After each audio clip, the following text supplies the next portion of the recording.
When are you going to transfer the money? Send me 10,000 bucks. Right now. That's what my mother-in-law said on the phone. I'm in the middle of my husband's funeral. That's none of my business. She told me to transfer the money immediately. I ignored her and hung up the phone, and she came directly to me. But she was surprised. What the hell is this? My name is Stephanie. I am a 34-year-old office worker.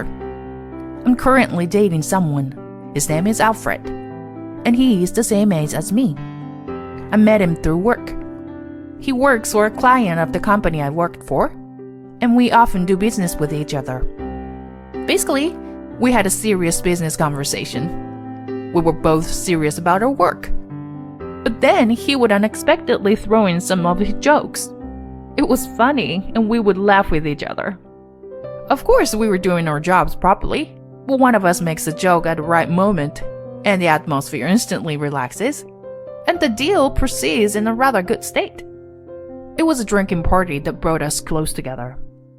There was a time when the companies where my husband and I both work had a large-scale project. Of course, my husband and I participated in the project, as did many other employees. We all worked together to make the project a success, and a big party was held as part of the action. We exchanged personal contact information, and we started to keep in touch with each other, going out for drinks, going out on dates, and so on. We have been dating for about 2 years now, and we are still in love and have fun every day. We're both independent because we both focus on our jobs, and I think we have a good chemistry. Then one day, he proposed to me. I can't imagine my future with anyone but you. You're such a part of my life now. Will you marry me? Yes, I'd love to. And so we are married. I'm so happy that I was going to marry the man I love. After that, we went to meet each other's parents, and he looked a little unhappy. What's wrong? Did something happen? No. Actually, there's something I wanted to tell you. I've explained to you before that my parents are divorced, right? I've actually been sending money to my mom every month since I started working for the company. I see. Oh, yeah, about 1,000 a month. What? That much? Yeah. But of course I'm not going to bother you after we're married. Since we're going to live together as a couple, I thought I should let you know in advance. I see. He only briefly explained that his parents are divorced due to his mother's infidelity. His father took him in. Even so, he still saw his mother sometimes and kept in touch with her after he entered the workforce. His mother has asked him to send money to her because she is now single and has a hard time making ends meet. Even though his mother betrayed them, he stayed with her until he was in the 3rd grade of junior high school, and his mother used to cook and feed him every day, raising him with love and care. When I was playing softball, she always came to watch her team practice. She prepared orange juice for everyone and drove us to the games. My dad was too busy with work to spend time on those things, so I owe a lot to my mom. People might say that his bad situation where he is being robbed, but still he was treated well by his mother in the past. He feels he owes his mother a debt of gratitude and wants to repay it. That's why he keeps sending money to her. Thank you for telling me in advance. I'll do what I can to help. Thank you, Stephanie. I was surprised by his story, but I still wanted to respect his wishes as much as I could. Fortunately, I also make a good amount of money. He says he won't bother me, but if it comes to it, I'm willing to pay for it. Then I went with him to his mother's house to tell her of our marriage. Alfred, it's been a long time. Hi, Mom. So, that's your fiancé. Nice to meet you. I'm Stephanie. Alfred's been very good to me. His mother was very nice. Alfred is finally getting married. I was worried because he never talked about it. Stephanie, thank you for marrying my son. Mom, Don't make it sound like you were taking pity on me. Oh, because when I was your age, you were already in the ninth grade. That's a pretty late marriage for me. His mother had Alfred when she was 19, according to the story. She's 53 now, so she looks very young. Well, she seemed to spend a lot of money on beauty, so she looks young. But after I met his mother, I went to see his father. His father was a very serious and sincere man, and I thought that Alfred was like his father. After meeting with each other's parents, we started making preparations for the wedding. However, when I sent the wedding invitation to his mother, it came back circled as absent. Why aren't you gonna be there, Mom? He asked immediately on the phone. Because that man is coming too, right? I can't go. By that man, I mean his father. Well, they're divorced because of her infidelity. So it's natural that he is difficult to meet. I thought it was a little suspicious because she refused to attend the meeting for both of our families. In the end, no matter how much he tried to convince her, his mother didn't want to come to the wedding. Then he and I got married. It was a very happy and joyful wedding with many people celebrating. His mother did not come to the wedding in the end, but we received a congratulatory message. Then Alfred and I started living together. We worked together and shared the housework, and I think we have a good balance in our lives. He was raised by his father since high school, so he himself was often in charge of cooking. So he can cook well and has a lot of dishes he can make. His cooking is very good, and I think he can cook some dishes better than me. And we had a good time on holidays, going on a trip or drive. My husband continued to send money to my mother-in-law even after our marriage. Basically, the monthly remittance was about $1,000. But apparently, my mother-in-law had recently injured her back and became unable to work.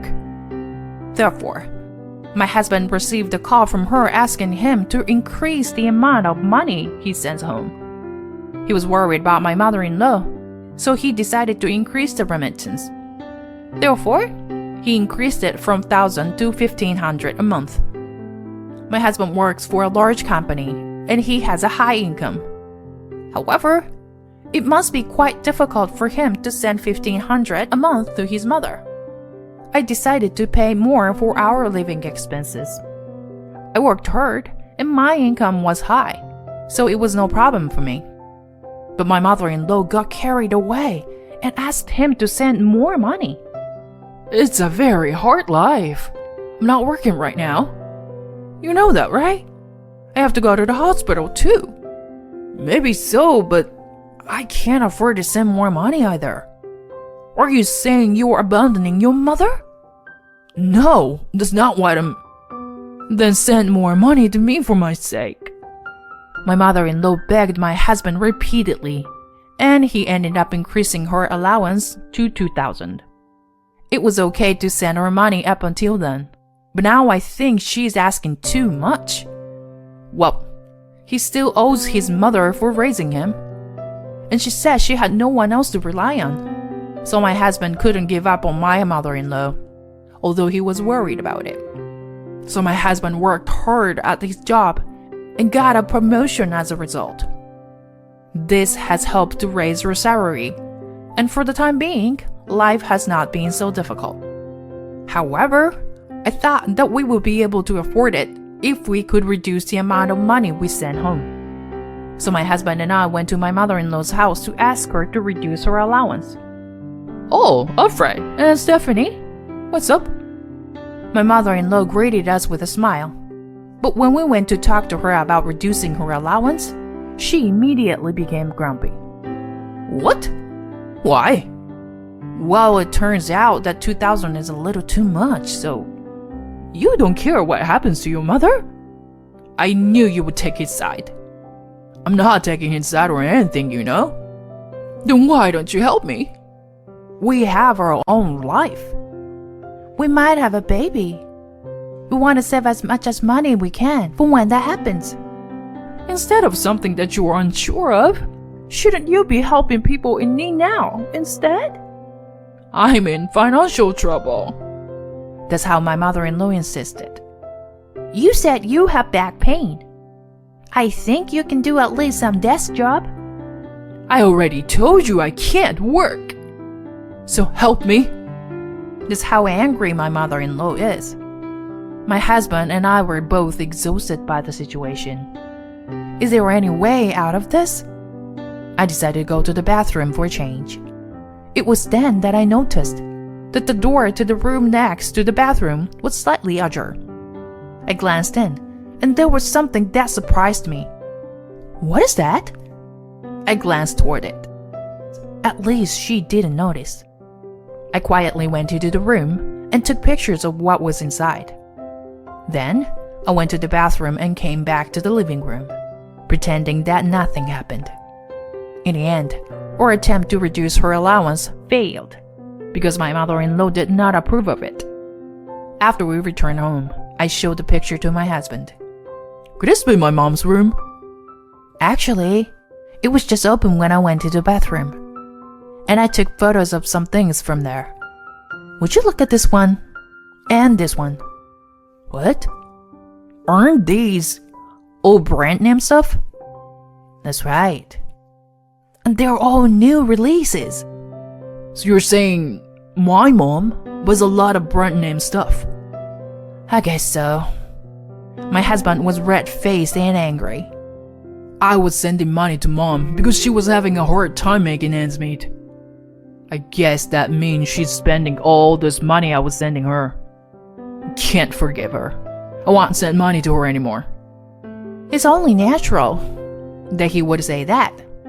My husband was sending money to my mother-in-law to protect her livelihood, not to allow her to live extravagantly. I agreed with him. Soon after that, he stopped sending money to her. Then, as expected, my husband received 2 phone calls from my mother-in-law. Hey, I haven't received this month's payment yet. What's going on? Mom, I won't send money anymore. What? What are you doing? I'm saying I can't do it anymore. If you don't like it, stop being extravagant and sell your brand name goods. My husband said and hung up. Then my mother-in-law came to our house. Send me money. I only bought them because they happened to be on sale. There were many other brand name items. Anyway, I'm not sending you any more money. So please go home.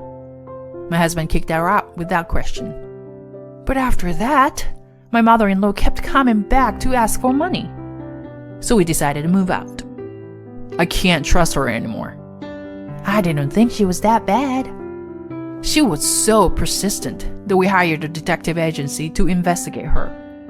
Then we found out a surprising fact.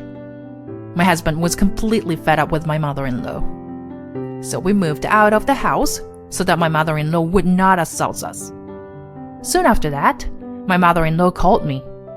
My husband had already blocked her calls, so now she was coming to me. Then my husband and I came up with an idea.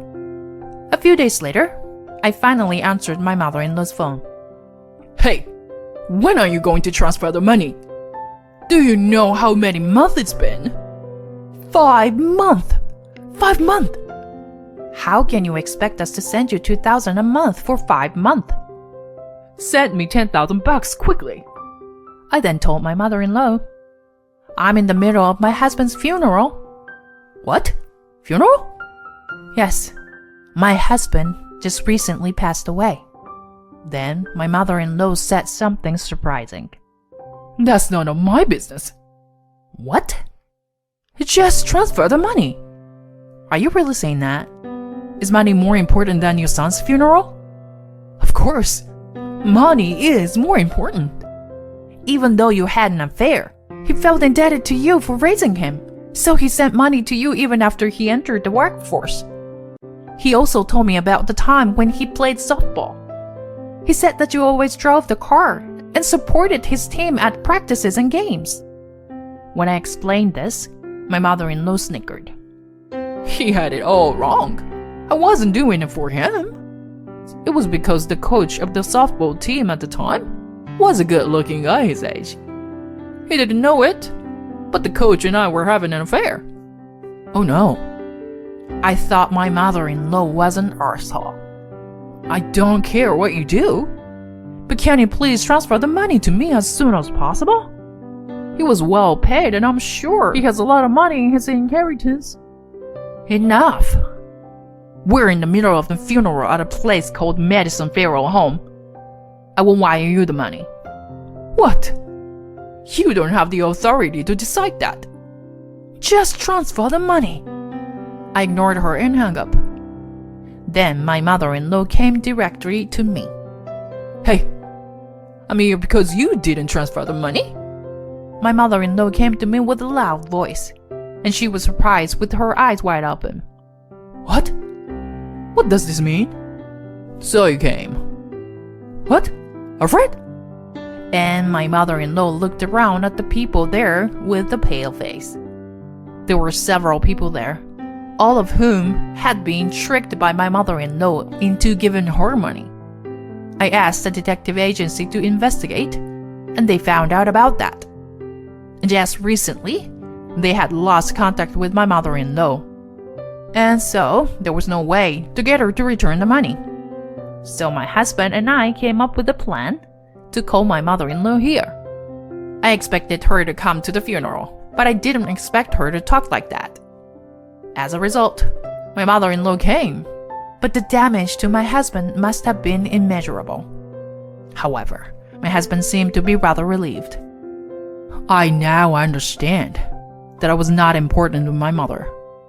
So I'm going to stop caring about her too. I want you to give back the money you owe these people. And the money you took from us. That's impossible. Okay? Then we'll have to go to the police. The police? Yes, because what you're doing is stealing. Now you're moving in with some young guy and paying for him. That's what we found out. We can talk to that guy if you want. Don't bother Edward. I feel sorry for you. You can either go to the police or you can give the money back. Just make a choice. My mother-in-law slumped down on the floor, her face pale. She finally gave up and chose to return the money. We all went to my mother-in-law's house to prevent her from running away and retrieved all the brand name goods. We immediately sold them and turned them into money. My mother-in-law first used the money to pay back the people to whom she owed money. But it was still not enough to cover the money that my husband had been sending her, so he contacted a certain person. It was my mother-in-law's brother. Her brother runs the family's auto body shop. We explained the situation to him and asked him to put my mother-in-law to work.